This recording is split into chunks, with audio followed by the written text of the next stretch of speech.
Jornal Nacional entrevistou hoje o presidente Lula sobre as tarifas anunciadas pelos Estados Unidos para produtos brasileiros de exportação. Ele disse à repórter Délis Ortiz que o Brasil quer negociar, mas cobrou respeito às decisões brasileiras e admitiu responder com tarifas iguais se não houver acordo. Boa noite, presidente. Boa noite, Délis. A primeira pergunta é de ordem prática. O senhor mencionou a lei da reciprocidade, mesmo com a ameaça explícita do presidente Trump de responder com mais tarifas a qualquer taxação decidida pelo Brasil. Como é que o senhor, governo, pretende escapar desse círculo? Olha, primeiro é importante levar em conta que há algumas coisas que um ser humano e um governo não podem admitir. É a ingerência de um país na soberania de outro. E mais grave, a intromissão de um presidente de um país no poder judiciário do meu país. É inaceitável que o presidente Trump manda uma carta, sabe, pelo site dele, sabe, e começa dizendo que é preciso, sabe, acabar com as caças bruxas. Isso é inadmissível. Primeiro porque isso aqui tem justiça e a gente está fazendo um processo com direito à presunção de inocência de quem é vítima. Se quem é vítima cometeu um erro, vai ser punido. Aqui no Brasil é punido. A segunda coisa é que é inverossímil o fato pelo qual se aumentou a tarifa. O presidente Trump deve estar muito mal informado, porque nos últimos 15 anos, o déficit para o Brasil é de 410 bilhões de reais entre comércio e tarifas. Portanto, não existe explicação a não ser uma falta de informação e depois tentando atrapalhar uma relação muito virtuosa que o Brasil tem com os Estados Unidos há 200 anos. O que é que eu vou fazer, na verdade? Primeiro, eu não perco a calma e não tomo decisão com 39 graus de febre. O Brasil utilizará a lei da reciprocidade quando necessário. E o Brasil vai tentar, junto ao OMC, com outros países, tentar fazer com que a OMC tome uma posição para saber quem é que está certo ou que está errado. A partir daí, se não houver solução, nós vamos entrar com a reciprocidade já a partir de 1º de agosto, quando ele começa a taxar o Brasil. Nós entendemos que o Brasil é um país que não tem contencioso com ninguém, nós não queremos brigar com ninguém, nós queremos negociar e o que nós queremos é que seja respeitado as decisões brasileiras. Portanto, se ele ficar brincando de taxação, vai ser infinita essa taxação. Nós vamos chegar a milhões e milhões e milhões de % de taxa de coisa. O que o Brasil não aceita é intromissão nas coisas do Brasil. Ele tem o direito de tomar decisão em defesa do país dele, mas com base na verdade. Se alguém orientou ele com uma mentira de que os Estados Unidos é deficitário com o país, mentiu. Porque os Estados Unidos é superavitário na relação comercial com o Brasil. A motivação política desse ataque americano é explícita, né? E Trump critica o julgamento de Jair Bolsonaro e ações no Supremo sobre as plataformas de redes sociais. Mas os ataques de Donald Trump começaram durante o encontro dos BRICS e depois das declarações do senhor em tom de crítico aos Estados Unidos durante o evento. Que papel o senhor atribui às suas declarações nas motivações do presidente americano? Nenhuma. Veja, primeiro, os BRICS é um fórum que ocupa hoje metade da população mundial e quase 30% do PIB mundial. E dentro dos BRICS está países que participam do G20. 10 países dos BRICS participam do G20, aonde o senhor Trump participa. Segunda coisa, nós temos 3 países que foram convidados do G7 agora. 4 países, Brasil, México, África do Sul e Índia. Quarta coisa, o BRICS é um agrupamento de países que trabalha em prol do sul global. Nós cansamos de ser subordinados ao norte. Nós queremos ter independência nas nossas políticas, queremos fazer comércio mais livre e as coisas estão acontecendo de forma maravilhosa. As coisas vão continuar melhorando e nós estamos discutindo, inclusive, a possibilidade de ter uma moeda própria ou, quem sabe, com as moedas de cada país, a gente fazer comércio sem precisar utilizar o dólar. Porque não temos a máquina de rodar dólar, só os Estados Unidos que tem.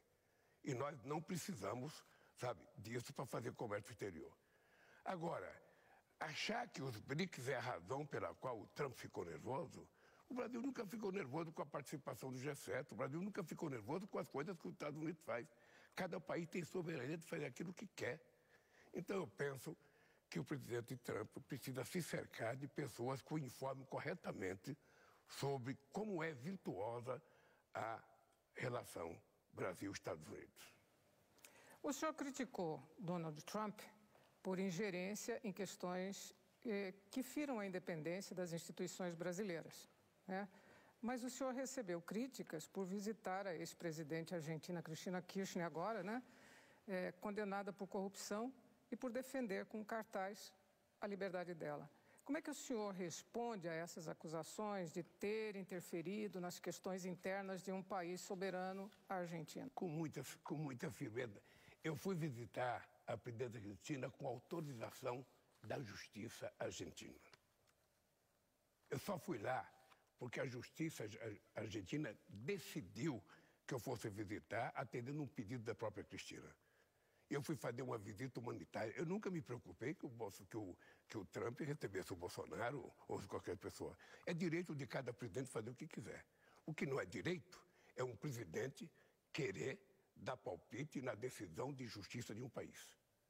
Aqui no Brasil, a nossa justiça tem autonomia. O Poder Judiciário é um poder autônomo, como é o Legislativo. E aqui a gente obedece regras. O que o presidente Trump tem que saber é que se aqui no Brasil ele tivesse feito o que ele fez, sabe, nos Estados Unidos, com as eleições, ele também estaria sendo processado.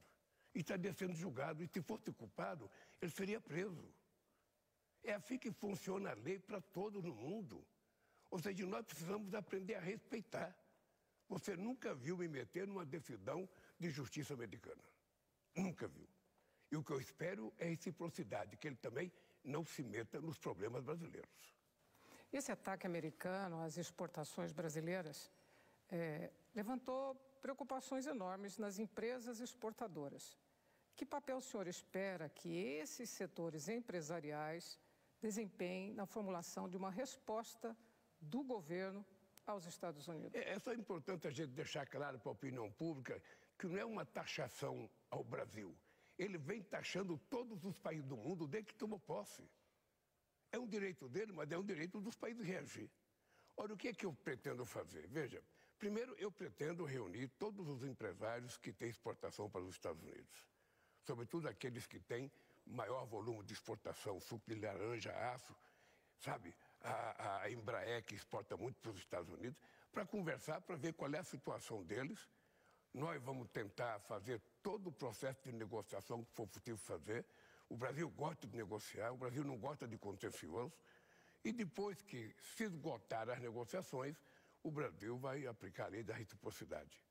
E aí os empresários, eu espero que estejam aliados ao governo brasileiro, porque se existir algum empresário que acha que o governo brasileiro tem que ceder e fazer tudo o que o presidente do outro país quer, sinceramente, esse cidadão não tem, sabe, nenhum orgulho de ser brasileiro. Essa é a hora da gente mostrar que o Brasil quer ser respeitado no mundo. Que o Brasil é um país que não tem contencioso com nenhum país do mundo e que, portanto, a gente não aceita desaforamento contra o Brasil. Aqui para encerrar, presidente, o presidente Donald Trump, ele está na Casa Branca há 7 meses, né? Por que motivo o governo do senhor não fez nenhum movimento para estabelecer contato direto, mais próximo com o governo do nosso segundo maior parceiro comercial? Olha, primeiro eu mandei uma carta dando os parabéns da vitória do Trump. Eu não tenho que conversar com o Trump até agora, não tem nenhuma razão. Eu imaginei encontrar com o Trump no G7. Quando nós chegamos lá, ele tinha saído, porque a reunião foi feita num lugar muito escondido, porque o Trump não seria bem recebido no Canadá. Então, quando eu cheguei, eu e os convidados, eu e o primeiro-ministro Modi, a Cláudia, presidenta do México, e o Ramaphosa, presidente da África do Sul, quando nós chegamos lá, o Trump tinha vindo embora na outra noite. Na hora que houver necessidade de conversar com o Trump, eu não tenho nenhum problema de ligar para ele, como eu já liguei para o Clinton, já liguei para o Bush, já liguei para o Obama, já liguei para o Biden. Agora é preciso ter uma razão para ligar. Dois presidentes não ficam ligando para contar piada. Ele, por exemplo, ele poderia ter ligado para o Brasil para dizer da medida que ele vai tomar. Ele poderia. Ele não mandou nenhuma carta, nós não recebemos carta. Ele publicou no site dele uma total falta de respeito, que é um comportamento dele com todo mundo. E eu não sou obrigado a aceitar esse comportamento desrespeitoso entre relações de chefe de Estado, entre relações humanas. Educação é bom. E a gente gosta de receber e gosta de dar. E o Brasil quer ser bem tratado. Quando eu tiver um assunto sério para tratar com os Estados Unidos, eu não terei nenhum problema de pegar o telefone e ligar para a Casa Branca pedindo para conversar com o presidente Trump. Por enquanto eu não tenho. Agora, veja, agora é o seguinte. Nós vamos criar uma comissão de negociação juntando empresários e o governo. Vamos ver quais são as decisões, quem é afetado, como é que vai ser afetado, como é que a gente pode procurar novos mercados. E eu mesmo vou procurar novos mercados para os produtos brasileiros. Esse é o meu papel, inclusive, de dizer para os empresários, vamos juntos abrir novos mercados. Porque não é fácil, sabe, ele só taxar os outros. Ele também terá consequência nos Estados Unidos. Ele também terá muita consequência. Então, assim, Délis, a relação entre dois estados, ela tem que ser uma coisa respeitosa. Um presidente, ele não é dono da verdade, um presidente não tem relação ideológica com o outro. Eu nunca tive relação ideológica, sabe? Eu converso com o presidente do país, seja ele quem for. Ele foi eleito pelo povo e precisa conversar, eu converso com todo mundo. Nunca tive um veto. Agora, eu não tenho nada para conversar com o Trump. Aliás, ele não dá motivo para que a gente tenha nada para conversar com ele. Depois que a gente discutir profundamente o que vai acontecer, sabe, nós temos tempo para discutir, nós temos tempo para conversar, nós temos tempo para ouvir os empresários, nós temos tempo para ouvir a OMC, para ouvir outros países como é que estão acontecendo. E aí, quando chegar o momento que for necessário conversar, pode ficar certa que eu não terei nenhum problema de pegar o telefone e ligar, correndo o risco de ele, de forma mal educada, não querer me atender. Eu corro risco, mas de qualquer forma, se for necessário, eu farei isso sem nenhum problema. Então, por agora, nada, né? Por agora, nada. E nem chamar a embaixadora. Não sei, aí é um problema que o Itamaraty vai ter que tomar essas decisões. Eu acho que era importante chamar a embaixadora para tomar informações, mas é um problema que depende da decisão do Itamaraty. Eu acho que o ministro Mauro Vieira saberá cuidar disso. O que eu acho um desaforo muito grande dela e não dá para aceitar, é um cidadão, um presidente de um país importante como os Estados Unidos, conversar uma carta para mim, mandada pelo site, avocando o fim das caças às bruxas a um ex-presidente que tentou dar um golpe nesse país. Ele não tentou dar um golpe, ele tentou preparar a minha morte, a morte do presidente da Suprema Corte, que na época era o Alexandre de Moraes, a morte do vice-presidente. E não é ninguém da oposição que está falando, são os militares que estavam com ele, é o ajudante de ordem dele que recebeu as informações deles. Agora, quem vai ser julgado não é o cidadão Bolsonaro, quem vai ser julgado é os autos do processo. Se ele tiver razão, será absolvido. Se ele não tiver razão, ele será condenado. E se condenado, vai ser preso. É assim que funciona a justiça no Brasil. E é assim que eu espero que funcione nos Estados Unidos. Se tivesse um Capitólio aqui, e o Bolsonaro tivesse feito o que fez o Trump nos Estados Unidos, ele também estaria sendo julgado. Porque a lei aqui no Brasil é para todos, de verdade. Doa a quem doer. Obrigada, presidente.